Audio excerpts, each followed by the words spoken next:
So it seems the Bond Vivant is back. Retirement never suited me anyway.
Welcome friends, welcome one and all. Blair Ballard, the Bond Vivant, very much at your service. I do hope you are all in the finest of fine forms. Well, I'm back in my happy place. Yes, it's my annual pilgrimage to the Propstore London offices just outside London in Rickmansworth to find out what Stephen Lane, Tim Laws and the gang have got cooked up for us for this year's entertainment memorabilia auction. Whatever your jam may be, whether it's Indiana Jones, Star Wars, Harry Potter, there is something for every taste and every budget. From pieces that would be cost maybe between £200 and £300 all the way up to, well, the sky's the limit. Let's pop across and see one of our old friends of the channel, Alastair McCrea, who's going to talk us through some of the Bond lots going under the hammer. Alastair, it's always a pleasure. Nice to see you. Friend of the channel, Alastair McCrea. Obviously, it's wonderful to have you guiding us through these amazing props for the upcoming entertainment memorabilia auction. Should we start with this? I mean, this is an amazing piece from No Time to Die. Obviously, very, very kind of evocative. We know the scene, the opening scene with Safin going to Madeleine's house when she was a young girl. Tell us a bit more about the piece. I mean, you've started with one of my favourite lots in the auction, really, in the Bond section. So you got Safin's mask. This is an SFX model. So this is the one that actually would have been used when he was shot and it broke to pieces. So you can actually see all the wires. So if you pick it up. Let's have a look. Oh, wow, yeah. It's got all of the wires from the squibs and when the mask was blown off. Yeah, so you've got even the foam inside where it would have been on the face. You've got all the head piece where it sat on the head. And then obviously you've got a biscuit foam material. Which goes around, so it's actually, I mean, it's incredible, really. It's, in my opinion, it's one of the key props in the movie you could have, yeah. And obviously, with being the last Bond movie, I mean, what better thing could you have from it than Safin's mask?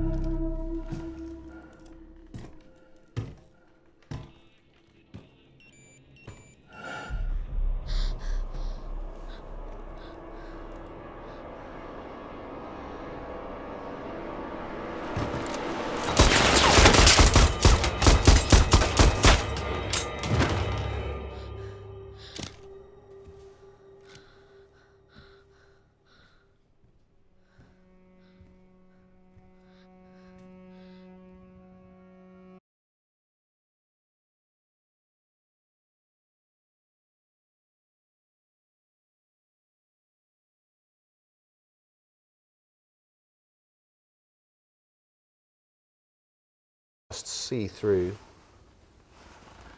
the eyes there as well, which is quite creepy. But yeah, an amazing piece of Bond history. Fantastic.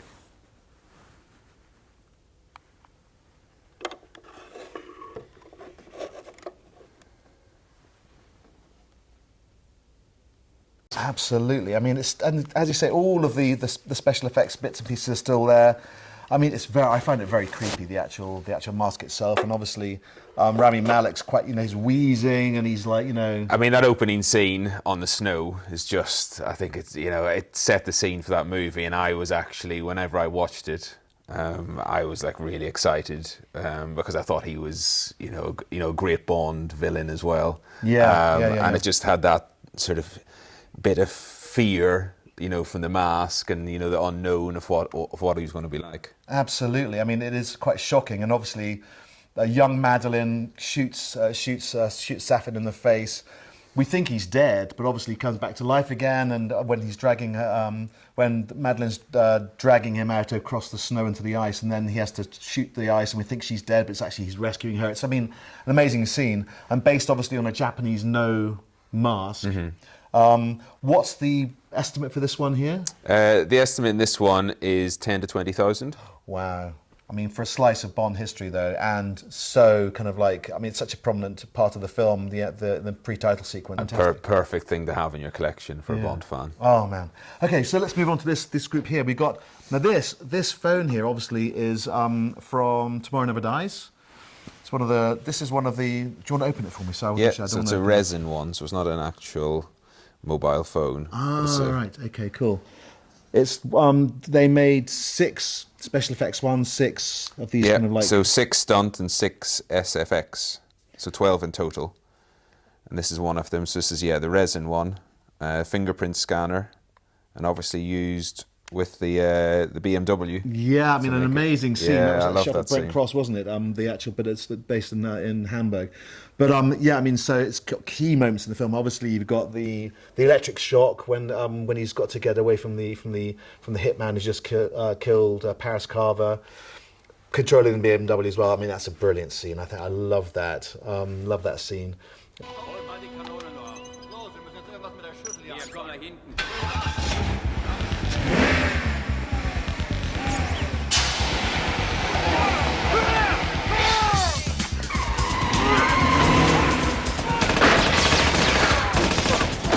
Please fasten seatbelt. And also he uses it to get into the Carver print works, doesn't he, with the newspaper. Yeah, exactly. So the fingerprint's kind of there. Obviously it's a essential part of the film, quintessentially Brosnan era as well. Ericsson designed it and made it for him as well. What sort of estimate they got for this piece then? We've put 10 to 20,000 on the phone, and I think it's going to easily achieve that. I think the great thing about the Brosnan era was the product placement of this, Sony Ericsson phones, and I remember seeing them in the movie and sort of wanting to have one as well. Thinking I could control my car. But yeah, the BMW especially, that scene is just epically cool. Right, this is another Brosnan era sort of P99. Correct, yeah. Mm-hmm. Which one is this? This is from Tomorrow Never Dies. And this is the Hero one. The Hero one, it was deactivated for the movie, so it could fire blanks. Oh, right, yeah. Of course. But a proper, pistol, so... you've got the weight there as well. Yeah, it's I've got a deactivated one as well, and they're weighty. But it was nice. It was the first time, obviously, the P99 appeared in a Bond film. Was introduced to with Wei Lin. I'll show a clip of that as well. Obviously, when he's in her kind of like her sort of lair with all the gadgets and bits and pieces, and he sees the P99 and wants to get Q to order him one. The new Walther. How's Q to get me one of these? So have we got the estimate for this one here? The estimate in that one's slightly higher, 15 to 30,000. It's obviously Bond. You're going to, P99 goes hand in hand. James Bond's Walther. That's epically cool. He does look down the barrel. I think when he's on the boat about to go and go to the stealth boat mission with Wei Lin. Just epically cool. The good thing about the pistols as well, because they've all got serial numbers, you can match them exactly to when it was used, the movie, and so provenance-wise, it's perfect. Absolutely, so cool. Right now, I saw these in the on the catalogue. These two little. Should we look at these ones here? Do you want to should we move these out of the way so we can have a look? Because they're much smaller than I thought. I thought they'd be like sort of Action Man, like G.I. Joe sort of sized. These are two miniatures used. Well, the smaller one was used in For Your Eyes Only. Yeah, Roger Moore. It's amazingly detailed. I mean, I was amazed when I saw the level of detail he went to, and something so small, like to even, you know, the face all painted and the materials they've used for the clothing. You know, amazing. it's for the long distance shot. So when he's doing the climbing, getting into Meteora to go and sort of find Christatos and the ATAC machine. They haven't quite got the hair colour right, have they? No, it's a bit darker, but it's basically yeah. Roger was kind of sandy, sandy. And they missed that the amount of hairspray you had to use between shots. But I mean, incredible detail. I mean, and then we've got this is Max Zorin, obviously. This was used in the final scenes, Golden Gate Bridge, I believe. Isn't that right? Mm-hmm. Yeah. So Christopher Walken, again, one of my favourite characters, you know, in that period, and actually a period of Bond movies that I'm really going back to. You know, them 80s ones. I'm a huge Roger Moore fan, as you guys know. Yeah. It's my Bond. And this was the one that I think was used when he fell fell off the kind of the Golden Gate Bridge into the water. Was this the one they kind of... that's the. I mean, but again, the detail on it is just unbelievable. I mean, the trousers, they got the kind of, and the tie, he's got a little tie. They're so cute. I think they've like painted on the tie, haven't they? So it's like drawn on to make it look. Maybe have a look. Can I have a look? Is it okay? Have a look. Let's have a quick shufty. They're relatively firm. I guess they had to be, you know, quite firm for the action shots. Yeah, absolutely. But yeah, fantastic. And then Roger as well. Sorry, Roger. Whoops-a-daisy. Let's have a look at that. Oh, wow. But I mean, to think something like that survived as well. Yeah. Something so small and delicate. Absolutely. Fantastic. And the estimates for these two? So same on both, 4,000 to 8,000 on each. So again, I mean, it's you know, to me, it's a bit of history for the movie. Absolutely. Bond in the palm of your hand and Max Zorin. You know, that's so cool. Very cool. Now, this suit I recognise from Quantum of Solace. Is that right? Yeah, this is from Quantum of Solace. So you can see one that's very similar in the opening, sequence where he's walking through the desert. Again, you can see all the distressed marks on it, some holes and weathered effect. Yeah. It's a Tom Ford suit. I remember I've got one of these back home. Actually, it's it's something I wear often. It's the scene when he's walking with Olga Kurylenko.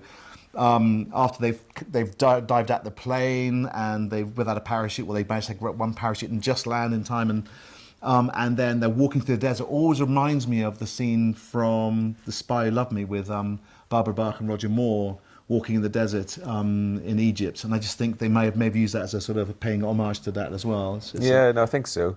And it's again, I love the detail of the blood stained on the handkerchief. Even. Wow, we'll have to have a look at that. Yeah, have a look, and then it's cashmere mohair suit with a silk lining. Yeah, it's absolutely beautiful. Such a beautiful suit. Fantastic. What's the guide price for that? On this one, it's 6,000 to 12,000. I mean, that's sort of the amount of money you'd normally pay for a Tom Ford bespoke suit. So somebody's going to get it. Maybe not as quite as much damage. No, yeah, exactly. It's a bit breezy, but it's kind of like air conditioning, a bit of ventilation for you. But yeah, I mean, effortlessly cool. And again, it was on the. Either one of the stills from the promo materials of him walking through the desert. It's iconic. It's absolutely iconic. I think they really got the wardrobe right. That's my favourite Daniel Craig era sort of film for the wardrobe selections. They got some really great pieces that the wardrobe department dug up for Daniel Craig, especially that Tom Ford was heavily involved, obviously, and it really shows. I mean, he really looked super cool. And I think it's actually a bit underappreciated, that movie. Actually, I think it got a bit of a hard time. Yeah, whereas actually, when you go back and watch it, it's actually, it's a really, I think, decent action movie. I'm totally with you there. I mean, I think it looks beautiful. The costumes were great, and I think the locations they used as well were really, it was beautifully shot. Right, so moving on, we're more Daniel Craig era goodies. We've got, let me think, from Spectre, obviously, we've got the skull mask and the top hat he wears in the opening scenes in Mexico City. So tell me a bit about the lots here. So we've got a prototype mask, but actually, a pretty cool thing because it actually says prototype on the inside. So it's cool. We'll have a look at the inside of it, and then a production-made top hat as well. So that's from the opening one, scenes in Mexico. Wow, so that's the actual one from the. Oh, that's so cool. I mean, it is. I mean, an amazing one shot. Well, one shot in inverted commas because I think they spliced 2 shots together, but seamlessly. But it's an amazing opening. I mean, one of the best. In my opinion. Absolutely, and I mean, just very cool kind of like costume. I know a lot of people out there have been emulating the Day of the Dead costume he's got with the skeleton sort of black suit. And tails, and then the mask as well, obviously. I mean, they did a mask for, who was it? Factory Entertainment did one? Factory Entertainment did one, which is actually, I mean, it was a very good... I thought it looked a bit too big, but I didn't buy one, but I think some people said it was a bit too big, whereas this is obviously the prototype that they used for modelling the actual one from the film, so it's a bit more kind of like, it looks a bit more manageable to me. And the Jackson hat as well, I know a lot of you guys have got the Jackson hat in your collection. It's very cool hat to have. Estimates for this one? Estimate that one's 4,000 to 8,000 for both together. So I think that's actually that's fair. That's fair, isn't it? I think absolutely wonderful. And another piece from Spectre as well. We've got the actual glasses, the Tom Ford glasses that they're Snowden, aren't they? That's right, the Tom Ford Snowden ones that he wears when he's driving into Rome in the Aston, the DB10, which is very cool. And then obviously at the funeral scene for Sciarra's funeral when he meets Monica Bellucci. That's it, Bellucci. yeah. So, I mean, very cool glasses. I mean, they don't suit me, unfortunately. I mean, have a look. It's a shame. Can I put them on? Yeah, go for Let's it. have a look. Yeah. I don't know. Yeah, but they're very cool. I mean, It's actually a nice thing about them. They've actually got, see the little label on the inside, handwritten Rome. Oh, we've got Rome on the inside here. We'll do a close-up of that, but Rome here, so you know. That's for that scene. That scene. So They actually feel very nice, actually. Maybe I could be tempted. And the estimate for these ones? 3,000 to 6,000 on there. Okay. Yeah. For the man who's everything, maybe something extra. I don't know. Here we go. Right, now we're moving back, aren't we, to the Brosnan era. Tomorrow Never Dies again. Tomorrow Never Dies. We've got this watch here. Now, it is quite heavy because it's got a bit of a trick to it. It's not actually got any kind of working parts, has it? Well, I looked at the estimate and I thought, actually, that's really good to have a Omega. But actually, it was one of the used for promotions, so they didn't actually have the movement on the inside. Yeah. Well, they had 2, didn't they? Made 2 for the promotional. But it actually was in the film as well, wasn't it? Yeah. I think it was in the film. So yeah, it is weight. I'm actually wearing my one as a sort of like an homage to Brozza. And what's the estimate for this one here? The estimate that one's 5,000 to 10,000. Wow. I mean, it's for a piece of Bond history. Yeah, and used it's a on watch. screen. Yeah, exactly. I mean, what's not to like? Now, we're going to move on to the next lot, which is obviously iconic from Skyfall. Now, again, no introductions needed for this particular ensemble. It's obviously the Shanghai outfit that Daniel Craig wears when he's waiting for the assassin to arrive at the airport. He's got his Tom Ford glasses on. He's got his chauffeur's hat. Billy Reed, I'm sure a lot of you guys have got the Billy Reed pea coat. It was a firm favourite in my wardrobe, especially for winter time. We've got John Smedley jumper. I'm not sure who made the tie. I thought it was Cos, but it's not. I think I've got it at home. I'm not sure who made it in the end. And a Tom Ford shirt. We got Dent's gloves as well, which we can't see. I mean, amazing sort of collection of goodies here for somebody's wardrobe. I mean, I think it's such an iconic loss. Something you could easily wear, like you say, with the jacket, and you could wear it around, and it's And it's kind of sneaky Bond as well. It's sneaky Bond because he's in disguise, obviously, but it's also sneaky Bond for you in real life because I'm one of these people who really can't stand having 007 on any of my sort of clothes because it screams a bit too much. This, you can go under the radar. You know what you're wearing, and people who know what you're wearing. But otherwise, you're not shouting to the world that you're a Bond fan, which is obviously a bonus. We've got. I mean, what's the estimate for this? The estimate on the entire ensemble is 8,000 to 16,000. Amazing. Can we have a quick look inside? Is that okay? Yeah, we can have a quick look. The glasses. Let me just try the glasses on first as well, if that's okay. Let's have a look. See, for me, they're too narrow for my face, I think. What do you reckon? Yeah, I think I prefer the other Tom Ford ones. Yeah, okay. Well, maybe I'll get both and pick and mix. So you get the glasses included. Let's open the jacket quickly. Let's have a look. As I say, I've got one of these at home, and I'm sure you guys have got one as well. Oh, look, there we go. Oh, and it's got sort of like this bit of distressing there from the wear and tear, but it's, I mean, it's absolutely iconic jacket. I mean, it's something, as you say, you could display, obviously, you could have it to wear for yourself. The hat, can I have a look at the hat quickly? Can you have a look? Oh, I didn't know this. So it's, is it pate or pate? Size 7 1/8, that's a size 58, DC number 1, so that's obviously the hero one we've got here. I mean, maybe just put the glass on as well. What do you reckon? What do you reckon? And I can, yeah. Here we go. Yeah, that's definitely me. Where are we off to today, Mr. Ballard? Maybe. That's a need to know. Yeah, it's a need to know basis. Yeah. Oh, that's so cool. And I think for the money, I think you're getting a lot of bang for your buck there. There's a lot of elements to it, isn't there? Oops. No, sorry, Daniel.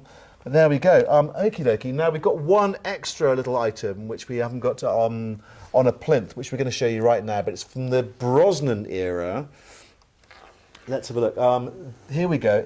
Now this is just Sub-Zero. Pop quiz hot shots. What's this from?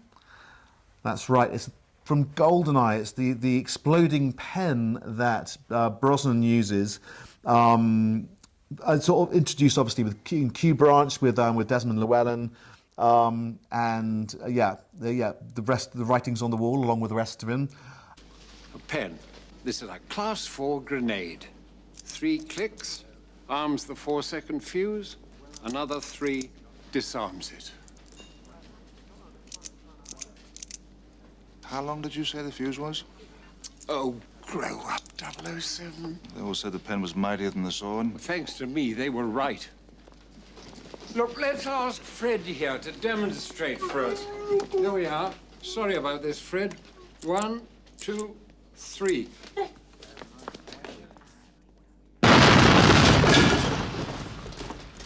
Don't say it. The writing's on the wall? Along with the rest of it. And then, obviously, it's iconic part of the end scenes with Boris Grishenko, isn't it? And they have to click the button 3 times. I'm still waiting on you to click it. See what happens. Oh, Shall we run? Can we do it? Should we give it a go? 1, 2, 3.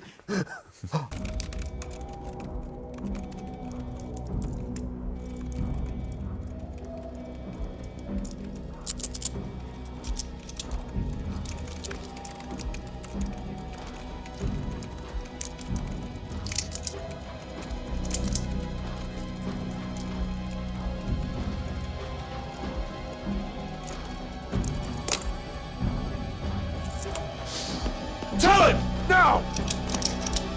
Give me the cards, Natalia! Give them to me!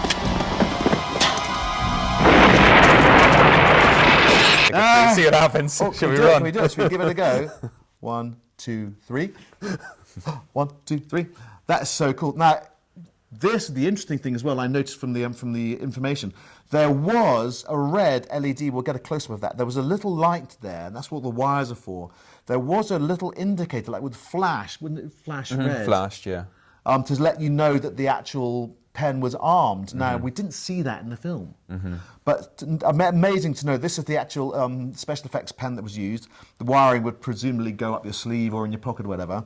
And then when you arm the pen, the red light LED would flash, and then you click it 3 times again, and the LED would stop. But you can see there's a little transparent little hole there, little aperture there, a window that would have the flashing LED element in it. I think that's really fascinating, and yeah, I mean, it's so cool. Then it sort of knocked out the hand, and then the whole place explodes at the end.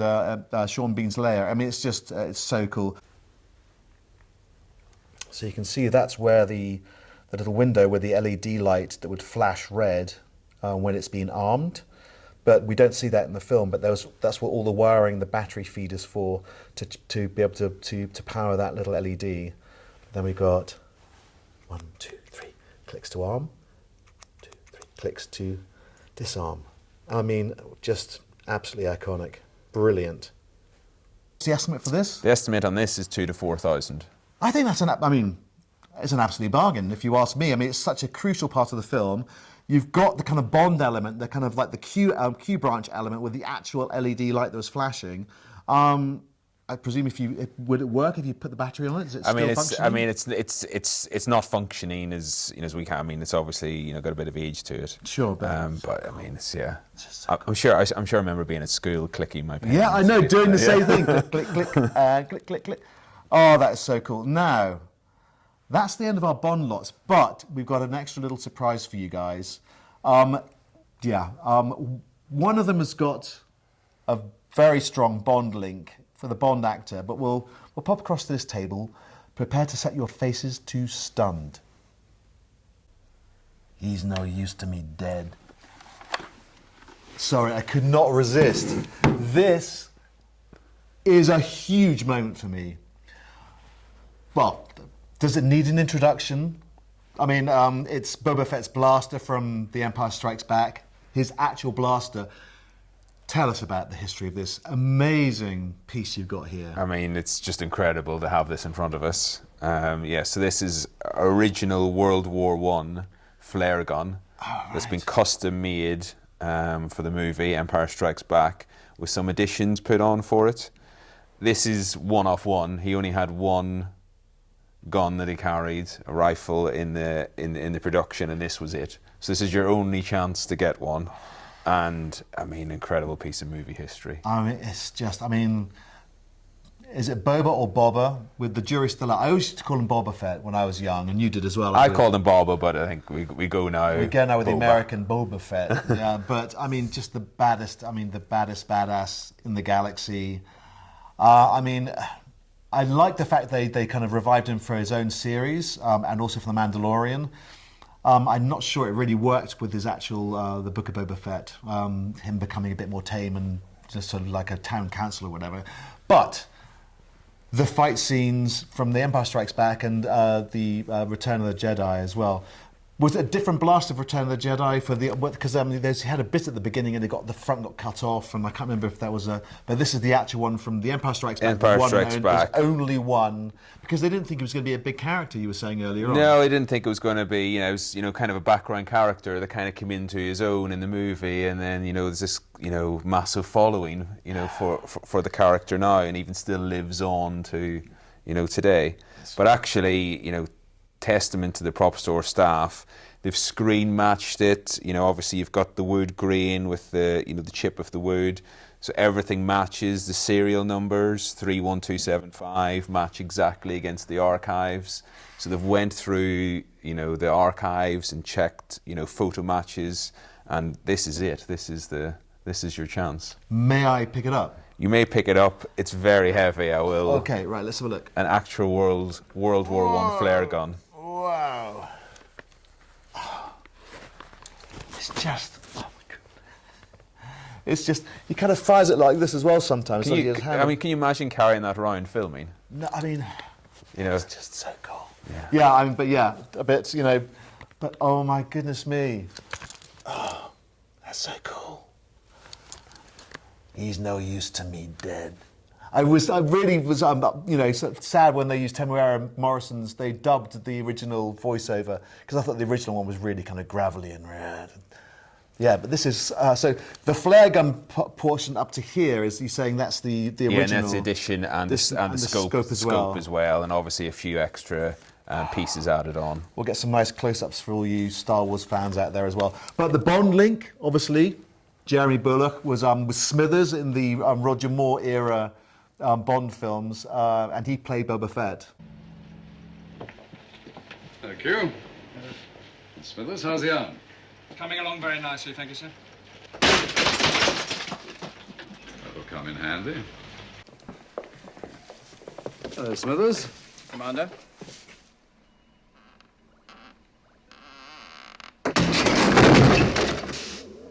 Smashing, Q. Come along. I've got a few things for you. In the films. Lovely guy by all accounts. You met him a couple of times. Met him a couple of times at some signings. Yeah, very, very down-to-earth chap. Had some very nice chats with him about the Star Wars, and he signed a couple of things for me as well. Ah, that's so cool. Oh my goodness me. I mean, What's the estimate for this? Hold on to your hats. 350 to 700,000. But I mean, yeah. it just doesn't get cooler than this, to be honest. I'm a Bond fan through and through, but if my numbers on the lottery came up, I would definitely buy this. Oh my goodness me. It's just effortlessly cool, iconic. The EE-33 blaster. Okay, you've got Han Solo's blaster. You got the Stormtrooper, obviously, Stormtrooper's blaster as well, based on the Sterling submachine gun. But then this, I think this, must rank among those three. It's one of the coolest pieces of Star Wars memorabilia, and yeah, it's going to make big money. What's it at the moment? It's currently at 200,000, but obviously we've still got a fair bit of time to go. Yeah, but I mean, for a slice of movie history, I mean, yeah, it's going to make big money, big money, and just what a piece to have in your Star Wars collection or any collection, movie memorabilia. And when is the actual auction happening? It's So the auction's the 5th to the 7th of December. This appears in day one. Day one's at BAFTA, and day 2 and 3 are online auctions. Oh, so okay. So one day at BAFTA. One day at BAFTA with the live auction, so you can attend, come along, and then day 2 and 3 are online. But over 1,300 lots in the auction, so it's a big auction. So something for everybody. I mean, you've got sort of however deep your pockets, you can have some items, presumably a couple of £100, maybe going all the way up to this particular lot, but also crucially a couple of other pieces we're going to look at right now. Right. Now look, again, these pieces do not need introductions. This axe, iconic. I mean, you've got so many iconic pieces in this year's auction. Talk us through this amazing piece of movie history. So as I'm sure you know already, The Shining, Jack Nicholson, 1980 classic, and actually a movie I've really come to appreciate more and more the older I've got, and how much it actually, influences future movies. But yeah, this is the stunt axe. So this is the one they carried, so a lighter version. So polyfoam it's made of, so it's actually very light. But as you can see, it's got lots of weathering as well. And this is one that was carried around, during the scenes in the movie. Oh my goodness me! I mean, it's such an incredible film, iconic piece. I mean, here's Johnny. I mean, it's just. I mean, how much a price on this? Something like this? So this one's in at 50 to 100,000. I mean, there's a few that have sold in the past. So they do really well at auction. So we expect this to be the same, if not more, than before, with the sort of memories it evokes from that sort of horror movie from your childhood. Yeah, I mean, you're telling me about the actual axe, the heavy one that was used for the close-ups. Tell us that story. That was, So that was actually a felling axe. They used a real, axe during that. That was actually after the movie. They were sold off for people to, take home and use. Unbelievable.